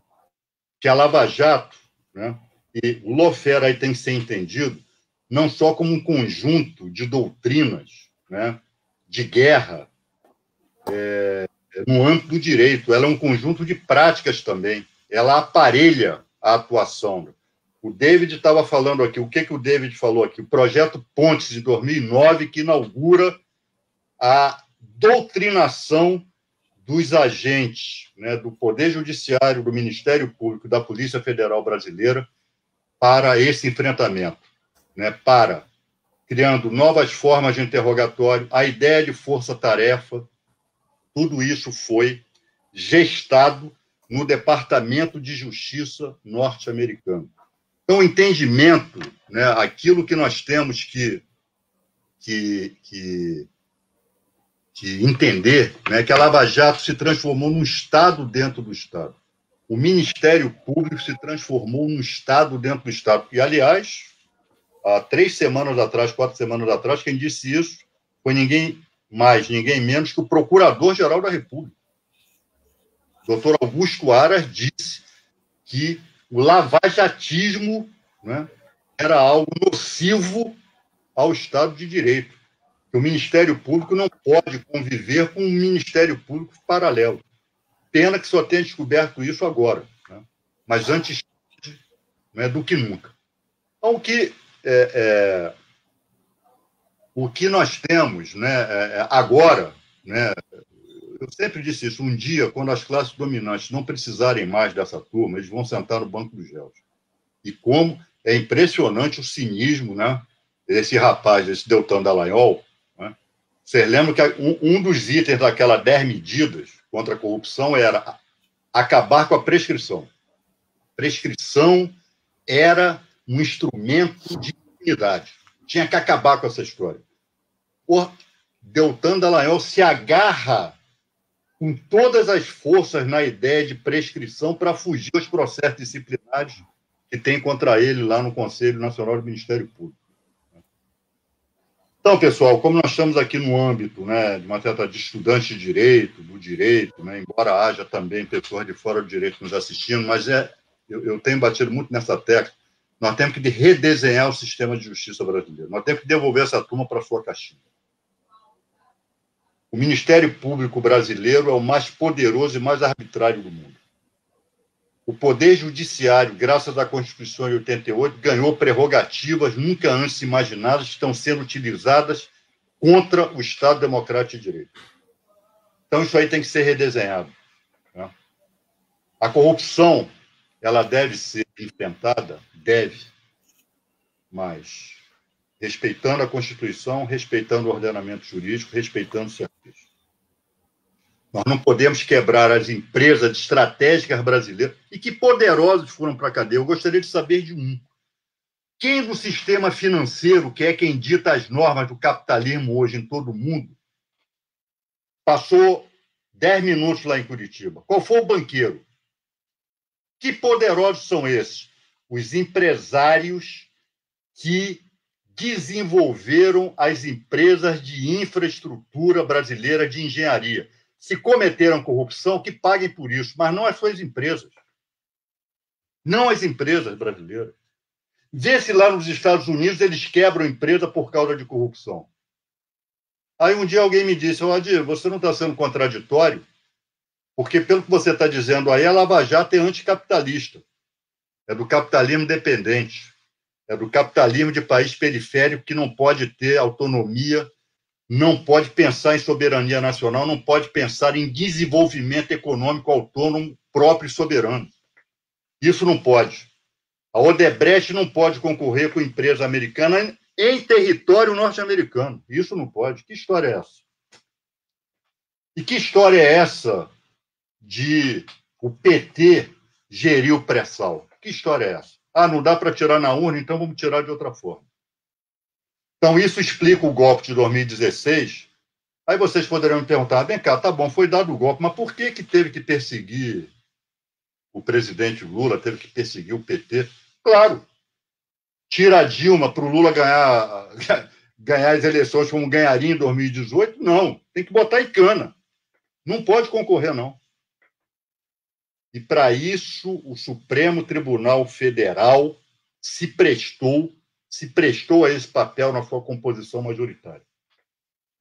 Assim como Olga Benário, é uma mancha na história, a entrega de Olga Benário, que todo mundo só atribui a Getúlio Vargas, mas do Supremo chancelou. É uma mancha na história do Supremo. O que aconteceu com o presidente Lula, sobretudo o seu impedimento a concorrer às eleições de 2018, que ele ia ganhar com os pés nas costas, e nós não estaríamos vivendo esse pesadelo que nós vivemos hoje, também entra na conta da história do Supremo Tribunal Federal. Então, pessoal, eu não sei se eu já recebi recado aqui para encerrar. Já recebi recado para encerrar? Houve várias... Já deu os 15 minutos. Então, tá. Então, encerrando, esse legado da Lava Jato, né, é um legado que não pode ser taxado de outra maneira que não seja um legado maldito. Ele destruiu a ordem jurídica do Estado, do Estado de Direito, ele destruiu a economia, ele pôs o Brasil ajoelhado diante, né, de forças estrangeiras, particularmente dos Estados Unidos. O que a Vaza Jato revelou, né, é algo que já era para ter colocado na cadeia toda essa turma, mas parece que nada aconteceu. A presença de agentes norte-americanos aqui, interrogando acusados brasileiros, interrogando na sede do Ministério Público aqui no Rio de Janeiro, sequestrando pessoas para irem para os Estados Unidos prestarem depoimento. Isto não pode ser só a história que vai condenar, não. Essa turma vai ter que sentar no banco dos réus. Vai ter que sentar no banco dos réus. Né? Então, estão fazendo tudo para fugir do banco dos réus. Então, pessoal, mas na verdade, né, esse legado ele vai ter que ser derrotado politicamente e vai ter que ser derrotado no âmbito do sistema de justiça brasileiro. E cabe aí ao Congresso Nacional, né, redesenhar esse nosso sistema de justiça, que, aliás, é responsável pela segunda maior população carcerária do planeta. Né? É um sistema de justiça fascistizado, é um sistema de justiça hostil à população pobre, negra, favelada e jovem. É esse sistema de justiça que nós temos aqui no Brasil e do qual a Lava Jato é produto. Obrigada, Vadir. Sempre bom ouvir suas ponderações sobre o tema. Vamos começar agora as rodadas de pergunta. Nós recebemos algumas perguntas aqui no nosso chat. Eu vou direcionar para um dos nossos palestrantes e vou pedir para vocês se atentarem a, no máximo, 5 minutinhos, por conta do já alongar das horas. Para a Juliane, tem uma pergunta do João Vaz. Como pensar um modelo de desenvolvimento nacional em contexto de guerra híbrida e hiperfinanciarização? Ou seja, contexto em que as tensões geopolíticas nacionais aumentam o intervencionismo externo nos assuntos nacionais, como no caso da Lava Jato, e de que os interesses financeiros impõem as políticas neoliberais sobre os estados a riscos de sofrer com fuga de capitais e ataques especulativos. Morena, eu posso dar uma sugestão? Claro. Talvez, sim, você lê as perguntas e a gente responde já com as considerações finais, eu acho. Eu acho que pode ser. Não sei se tem perguntas para outras pessoas, talvez tu faça e a gente faz uma rodada de resposta. Tá. Tem aqui 4 perguntas, na verdade, então eu posso passar essas, vocês fazem as suas observações sobre elas, e aí a gente já faz essa rodada final, então. Vou ler as outras perguntas, então. Quais as principais frentes de ataque à soberania nacional e à economia brasileira após a derrocada da Lava Jato com a ascensão da direita ao poder? Essa foi uma pergunta do Arthur Colito. O Thales de Medeiros perguntou: com a ascensão do processo penal do espetáculo, quais medidas devemos cobrar para impedir a deturbada dos direitos fundamentais pelos grandes comunicações e das redes sociais? E era uma que era direcionada para a Vera, do Rafael Vidal. Vera, quais são os impactos da Operação Lava Jato para o povo preto? Então, eu vou deixar, pedir para vocês se atentarem um tempo de 7 minutos, fazerem os seus comentários sobre as perguntas e as considerações finais. Pode começar, Juliane. A gente vai seguir a mesma ordem? Podemos fazer o contrário. Vadir, pode começar? Alguém quer começar?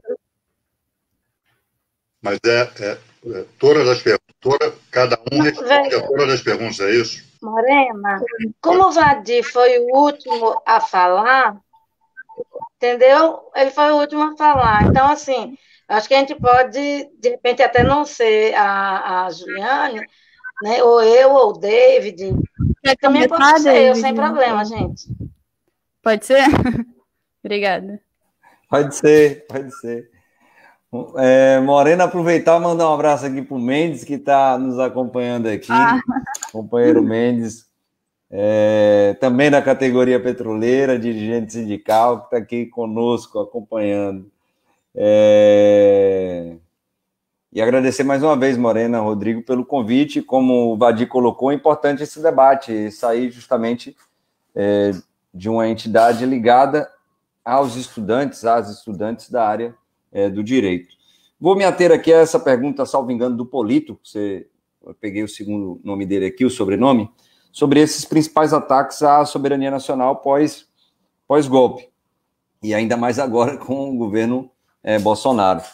É interessante lembrar que esse elemento, ele, na sua campanha, apesar de ser escancarado com relação a vários temas, com relação a esse, ele se dizia defensor do patrimônio público, da soberania nacional, dos recursos naturais estratégicos, e o que a gente tem visto é exatamente o contrário.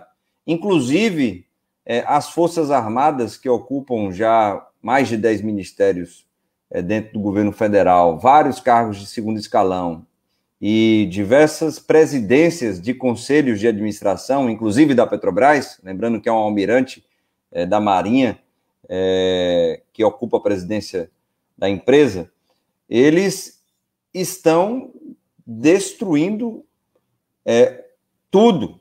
Os serviços públicos que digam os profissionais da área da educação, a companheirada do movimento estudantil, como você, Morena e Rodrigo, os profissionais da área de saúde que atuam no SUS, e nós que somos trabalhadores e trabalhadoras das empresas públicas e estatais sabemos muito bem o que é que esse governo está fazendo. Então, os principais ataques à soberania nacional, Polito, eu não tenho dúvida alguma de dizer e falar sobre isso, são os grandes processos de privatizações que estão postos hoje.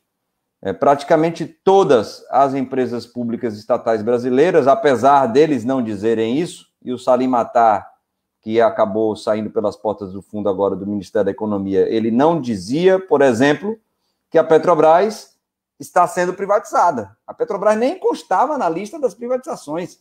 E a Petrobras vem sendo diluída, a BR Distribuidora, diluída na Bolsa de Valores, e os demais ativos transformados em subsidiárias e vendidos a preço de banana, como aqui foi citado anteriormente, por exemplo, 3 plataformas que operavam a Bacia de Campos de águas rasas.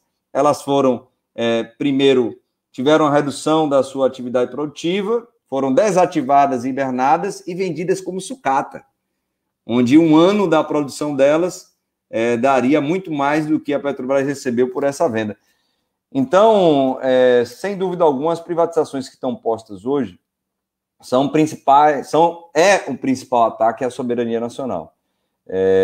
No ano 2019, um número aqui para ir chegando ao final dessa observação curta, elas geraram de lucro líquido para o país, para os acionistas, dentre eles a União, o governo federal, que é acionista majoritário e controlador dessas empresas, 109 bilhões de reais de lucro líquido. O que é que querem fazer? Querem pegar esses 109 bilhões de lucro líquido e, em vez deles serem usados pela União de diversas maneiras, que é o acionista controlador majoritário, transferir para o capital internacional. O exemplo aqui das diversas empresas que já foram vendidas do sistema Petrobras, do sistema Eletrobras e outras. E aí, vendo aqui a companheira Vera, o companheiro Vadir, a companheira Juliane, e vocês, Rodrigo, Morena e demais estudantes que aqui estão conosco. Esse debate hoje, nesse período, está lá no Supremo Tribunal Federal.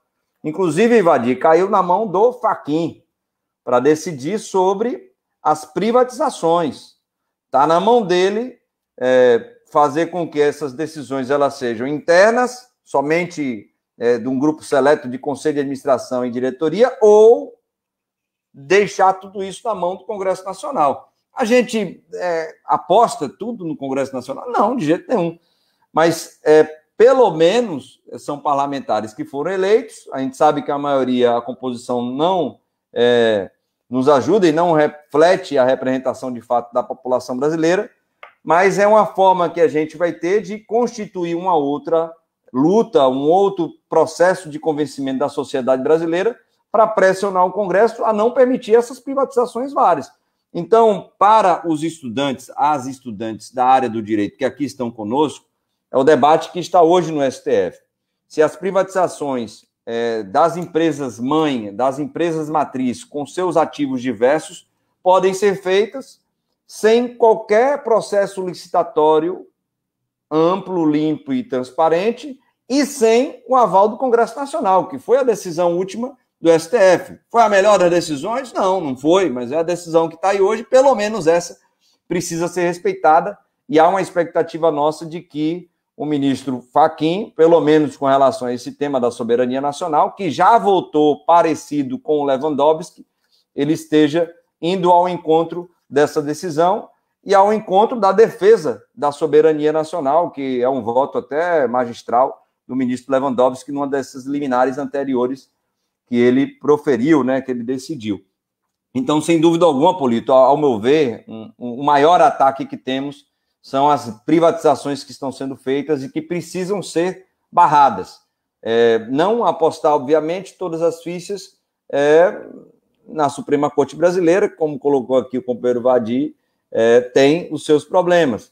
Mas, a partir da pressão da sociedade brasileira, que, por sinal, foi quem ajudou Getúlio Vargas a criar a Petrobras em 1953, a partir da campanha O Petróleo é Nosso, nós acreditamos que é possível, sim, ainda defender a soberania nacional. Mais uma vez, Morena, Rodrigo, agradecer pelo convite feito à FUP, à Federação Única dos Petroleiros e Petroleiras, e saudar aqui cada companheiro e companheira que está aqui nos acompanhando, pedir para compartilhar essa live, enviar nas suas listas de transmissão, principalmente dessa área que discute o tema da Lava Jato, e deixar aqui um beijo para a companheira Juliane Furno, para o companheiro Vadir da Muse e para a nossa companheira Vera Lúcia. É um prazer estar aqui com vocês. Obrigada, David. Vera, agora, seus comentários e considerações finais. Então, eu quero mais uma vez agradecer ao Rodrigo, você, Morena, né? Quer dizer, toda a direção da FENED, né? Por mais essa rodada de diálogos, e agradecer. Eu confesso que não consegui registrar o nome do perguntante, mas agradecer a possibilidade, né, a partir da pergunta, de a gente fazer algumas outras considerações acerca da estruturalidade do racismo no Brasil e como isso foi impactado com a devastação do Estado brasileiro, né? Devastação essa promovida pelos rapazes, né, serviçais dos interesses norte-americanos com o Estado brasileiro, com a economia brasileira. É interessante ver digamos, aparente contradição, paradoxo, que no aspecto penal, a gente pensar o olhar, digamos assim, mais geral, mais legitimador da Lava Jato inicialmente, quando, né, vem o Vadi expôs, né, porque agora temos lá os poderosos na cadeia, estão lá os ricos, cadeia agora não é só para preto. Primeiro, que não era exatamente esse o propósito. Se você tem um ou outro elemento que praticou crimes contra a economia popular, a economia do próprio Estado, não é? Que promoveu corrupção, tem mais é que pagar. O problema é que a Lava Jato não fez isso, né? A Lava Jato não quis criar uma cultura anticorrupção. A Lava Jato não quis criar procedimentos de combate à corrupção, não quis criar protocolos de inibição de práticas corruptas, muito pelo contrário, muitíssimo pelo contrário. A Lava Jato somente propiciou o fechamento de empresas, defendendo interesses econômicos rigorosamente estrangeiros, né, marcadamente norte-americanos. Quer dizer, a subjugação feita do Estado brasileiro pelos interesses americanos foi uma coisa, assim, indecorosa, porque você imaginar, de repente, um delegado da Polícia Federal Brasileira para chegar nos Estados Unidos para fazer qualquer ato investigativo, processual, enfim, como eles fizeram aqui, aquela coisa assim do quintalzão. Então, com isso, o que já era cruel e perverso para o povo negro, especialmente para a juventude negra, com a questão do encarceramento em massa da população negra, da juventude negra, aí dá uma sensação de que agora, não, imagina, o sistema de justiça não bota na cadeia somente preto e pobre periférico, não, agora os poderosos também vão. Então, assim, o desserviço à percepção da execução da justiça, né, que a Lava Jato trouxe, é também algo que precisa um tempo para ser desconstruído, não é? Como cultura gestada ao longo desses anos de desmando e de desrespeitos às garantias individuais, processuais, à efetividade do contraditório e da ampla defesa, a presunção de inocência, imagina, não é, que é isso que leva, não é, hoje a maior parte da nossa população negra reclusa, presa, não é, com um sistema penitenciário reconhecido pelo Supremo Tribunal Federal como sendo um estado de coisas inconstitucional. Então, tudo isso é mal feito da Lava Jato, com impacto direto sobre o exercício da não-cidadania pela população negra. No campo das políticas públicas sociais, aí então é ainda incalculável, né? Eu tenho certeza que a Juliane poderia até depois nos auxiliar a pensar melhor sobre isso, porque é incalculável se você pensa a extensão das políticas públicas e do ponto de vista ideológico, do grande imaginário coletivo, né? A legitimação dada às ações da Lava Jato, aos arbítrios, ao estado de exceção implantado pela Operação Lava Jato, era exatamente pela repulsa à inclusão. A gente pegar, e aí como mulher negra que sou, se a gente pega a questão da empregada doméstica, quer dizer, o único segmento no mercado de trabalho em que as mulheres negras têm maior empregabilidade que as brancas e com uma remuneração, né, digamos, a maior do que das mulheres brancas, é como empregada, como trabalhadora doméstica. E aí você, de repente, ter bom, primeiro, imagina, né, a coisa absurda que foi a aprovação da PEC, que garantiu, não é, alguns direitos constitucionais dados ao conjunto dos trabalhadores e estendeu às empregadas, né, às trabalhadoras domésticas. Então, assim, o conjunto das políticas públicas, das políticas sociais implementadas a partir do Brasil, a partir de 2003, foram o substrato ideológico para a legitimação dos desmandos da Lava Jato. E aí, para concluir esse meu tempo, eu queria fazer uma referência, não é, porque dialoga muito fortemente com os aspectos econômicos, não é, que passam pelas nossas abordagens aqui de hoje, é que, bom, o ano passado, na esteira da criação de entidades jurídicas, assim como a Associação Brasileira de Juristas pela Democracia, foi criada também a ABED, Associação Brasileira de Economistas pela Democracia. E hoje, eles conseguiram publicar, né, capitaneados pela ABED, mas subscrito por diversos economistas, gestores públicos, enfim, um documento intitulado... Ai, perdi aqui onde eu anotei. Por conta da discussão do teto de gastos, ou seja, que remete à PEC da morte, né? Teto de gastos, a âncora da estagnação brasileira e da crise social. Então, para concluir a minha fala, Morena, eu quero ler somente um parágrafo que está lá na conclusão deste documento, que eu sugiro a todos e todas que estão nos acompanhando, né, a leitura, porque tudo hoje de achatamento das condições que nos são impostas remetem à questão do teto de gastos. Então, esse documento, não é, capitaneado pela ABED, por fundadores da ABED, nos diz o seguinte: a pandemia reforçou a necessidade de um pacto social mais harmonioso. No Brasil, além de uma urgente reforma tributária progressiva, é imprescindível o conjunto de regras fiscais, imprescindível, né, a mudança do conjunto de regras fiscais atrasadas e anacrônicas. Precisamos de novos instrumentos fiscais que permitam uma estabilização do ciclo econômico, viabilizem o aumento dos investimentos públicos e garantam as políticas de transferência de renda e a prestação de serviços públicos de qualidade.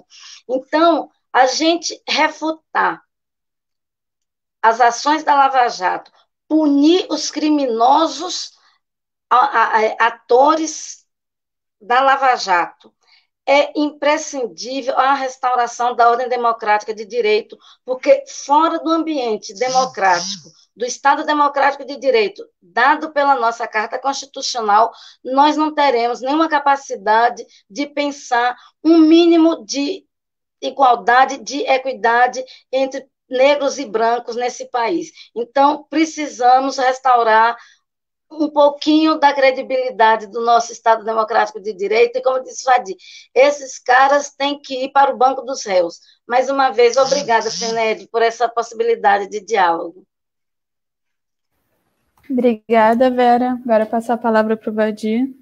Vamos, por favor.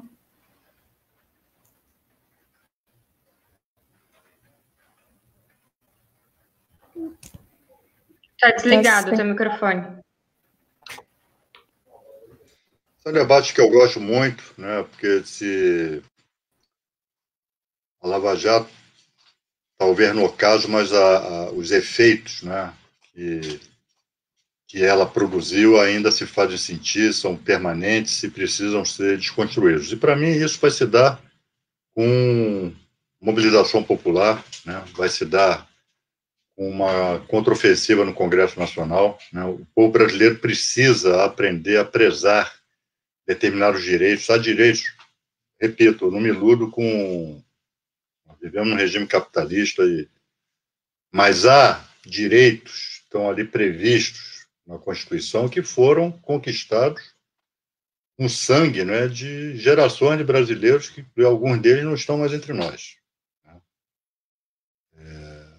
Só para dar um exemplo, eu me lembro quando uma vez eu subi à tribuna com a relação dos juízes que recebiam acima do teto de gastos. Encabeçava a lista Sérgio Moro. Volto para o Rio, né, no final de semana, tal.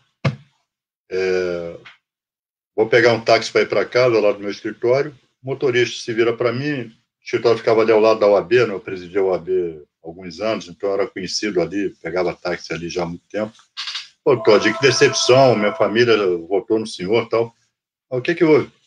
Pô, o senhor atacou o doutor Sérgio Moro lá no... Ataquei como? Não, o senhor disse que ele não podia, senhor, disse que ele não podia ganhar acima do teto constitucional. Ele merece ganhar 1 milhão, ele merece ganhar quanto ele quiser. Pô.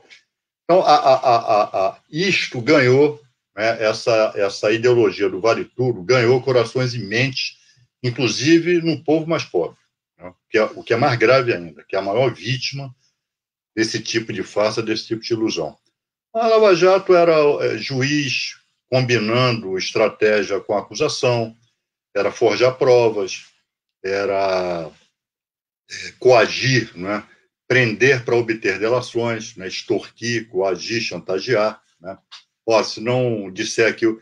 E não era chantagear, não era para extorquir a verdade. Né? Era para extorquir, eu quero que você fale aquilo que eu quero ouvir. Então você vai mofar aqui na cadeia. Não, houve casos aí de prisão preventiva de mais de 1 ano, 2 anos. Quem é aí do direito sabe que isso é um absurdo. E a prisão preventiva era casada com a delação. Né? Delata, sai, delata, sai. E foram muito bem premiados. Alguns estão com suas tornozeleiras eletrônicas lá, comendo caviar à beira das suas piscinas. Né? O senhor Palocci. O Palocci, ele é aquilo que na época da ditadura... se chamava de cachorro. Né? O cachorro era aquele que se bandeava, né, para os repressores e passava a transmitir informações dos seus companheiros, das suas companheiras, levando muita gente à morte. O Palocci é o cachorro dos tempos atuais, é o cachorro da Lava Jato. Vocês viram aí, né, a delação forjada, né, que graças a juiz em Berlim, a juiz no Brasil, ministro Lewandowski e Gilmar Mendes, uma decisão histórica, mandar desentranhar a delação do Palocci dos autos do processo. E o Gilmar hoje anulou todos os atos decorrentes da delação do Palocci, inclusive busca e apreensão, etc, etc. Né? Então, o Palocci faz isso e preserva no seu patrimônio 30 milhões de reais. Então, na verdade, a Lava Jato, outra conclusão que se pode chegar em relação à Lava Jato é: o crime compensa. Pô, o cara sai com patrimônio de 30 milhões de reais. O crime compensa, né? É o recado que a Lava Jato deu a todos os brasileiros. Só não compensa quando é do PT, quando é Lula, né? Porque aí na questão não é se praticou crimes ou não, que eles sabem que não praticaram. A questão é: você não pode ser o que você é. Você é um peãozinho, vai querer mandar aqui no Brasil, pô, vai querer, né? Aqui o patrão é outro. Aqui o patrão, né, mora na Casa Grande ainda, né? Você que volte para a senzala. Esse é o recado da Lava Jato, né? Então, a Lava Jato ela tem que ser os seus efeitos na política, né? Na política. Eu vejo alguns companheiros e companheiras muitas vezes aplaudirem quando eles vão atrás de tucano, né? Que agora, né? Você vai atrás de um senhor de 80 anos de idade, já no final da vida, né? Que praticou crimes efetivamente, tinha conta na Suíça, etc.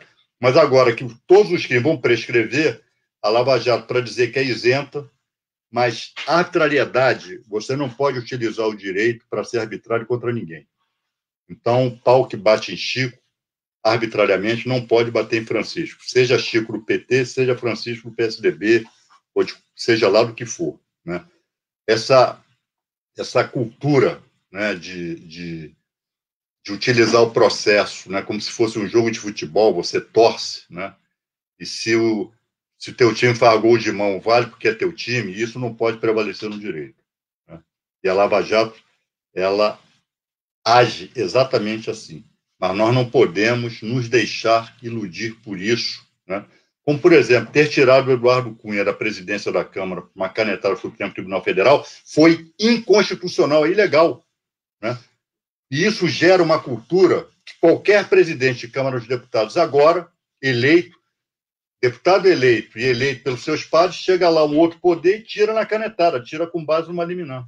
Isso não pode, né? Isso não pode. Seja lá contra quem for, porque hoje é contra o inimigo, amanhã é contra o amigo, né? Então, e o Thales, questão do processo penal de espetáculo. Se o procurador Augusto Aras sair da retórica e for para a prática, basta proibir. Basta proibir PowerPoint, basta proibir entrevista coletiva, basta proibir, né, prisões espetaculosas, né, em que o cidadão tem a sua casa invadida às 6 horas da manhã por um aparato de guerra, né, já com a Rede Globo às 5h30 na porta da casa do sujeito para filmar e para já acabar com a reputação dele. Ele já chega amaciado, né, lá para prestar o seu depoimento, né? Tem abaixo-assinado dos seus vizinhos, né, pedindo para ele se mudar do prédio, porque ali não pode morar bandido, né? Basta tomar algumas medidas, são medidas administrativas. Portaria, está proibido fazer assim. Está proibido proceder dessa forma, né? O Ministério Público não dá entrevista coletiva, o Ministério Público fala nos autos. Ponto.